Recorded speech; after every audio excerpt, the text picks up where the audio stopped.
The Middle Ages weren't just dirty, they were alive biologically. Could you survive breathing in human waste every single day? Sleeping beside crawling insects, eating food that rats had already touched, and believing all of it was normal, because for them, it was. We've been told it was a backward age. No science, no hygiene, no understanding. But that's the simplified version, the comfortable version. The truth is darker. Cities were growing fast. Streets were narrow and there was no sewage system. People emptied buckets of waste straight out their windows into the streets below. Sometimes they shouted a warning.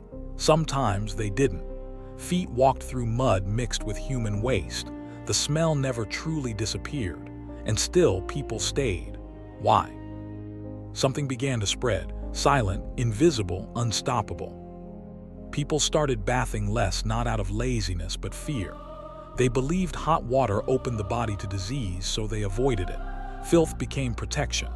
Clothes were rarely washed, layers of fabric soaked in sweat, oil, and parasites. Fleas nested in the seams. Lice were ordinary.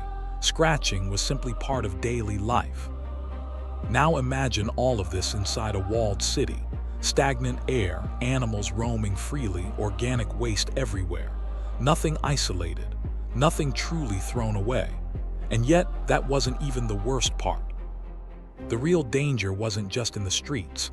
It was in the beds. Straw mattresses reused for years, damp, dark, alive. Rats moved freely at night. Bites were common. Food was stored close to the floor. Flies arrived first. Maggots followed, removed only if someone noticed. When illness came, they treated it themselves. Bloodletting, deliberate cuts into the skin, no sterilization, the same blade from one body to another. They believed they were releasing disease, but something else was entering. And that's when everything began to spiral. People started collapsing in the streets. The explanation seemed logical. The air smelled foul, so the air must be poisonous. They called it miasma. The smell was the killer. They burned herbs and carried flowers beneath their noses, yet kept stepping in the true source, kept opening infected bodies, kept sleeping in contamination. Then came the long-beaked masks filled with aromatic plants. They looked protective. They weren't.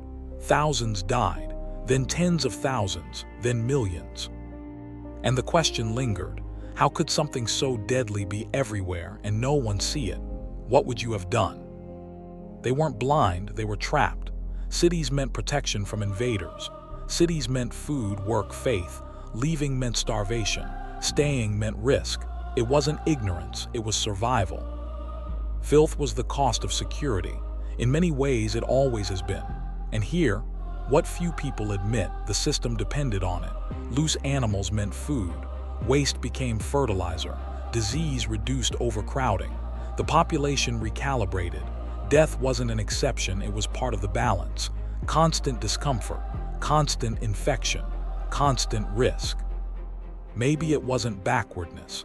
Maybe it was brutal adaptation. An entire society engineered to endure the unbearable. And that raises a dangerous question. Were they truly so different from us? The Middle Ages weren't just dirty. They were alive biologically. Microbes ruled the world, even when no one knew they existed. Now think about today. Crowded cities, polluted air, diseases crossing continents in days, systems that function until they fail. Maybe they weren't primitive. Maybe they were simply one step behind the same invisible reality. The past isn't gone, it's evolved. And if you look closely, it's still here, breathing.